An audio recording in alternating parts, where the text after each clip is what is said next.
Jambo mpenzi mtazamaji, kama unavyoona niko katika uwanja wa shule ya upili ya Alliance ambapo kumekuwa na mkutano ya wanafunzi, wazazi na pia viongozi wa serikali. Mkutano huu uliweza kusababishwa na fadhili ya masomo ambayo ni basari ambayo ilikuwa ikipeanwa kwa wanafunzi wa vyuo vikuu na pia shule ya elimu stadi ya ufundi ambayo ni TVET.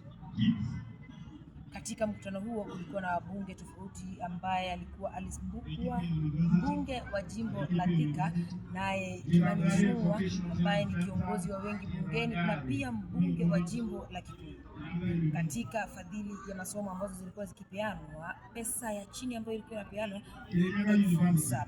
Jambo hili liliweza kuwafurahisha wanufaika wa fadhili ya masomo hayo. Kwa sasa hayo ndiyo yalikuwa yakijiri.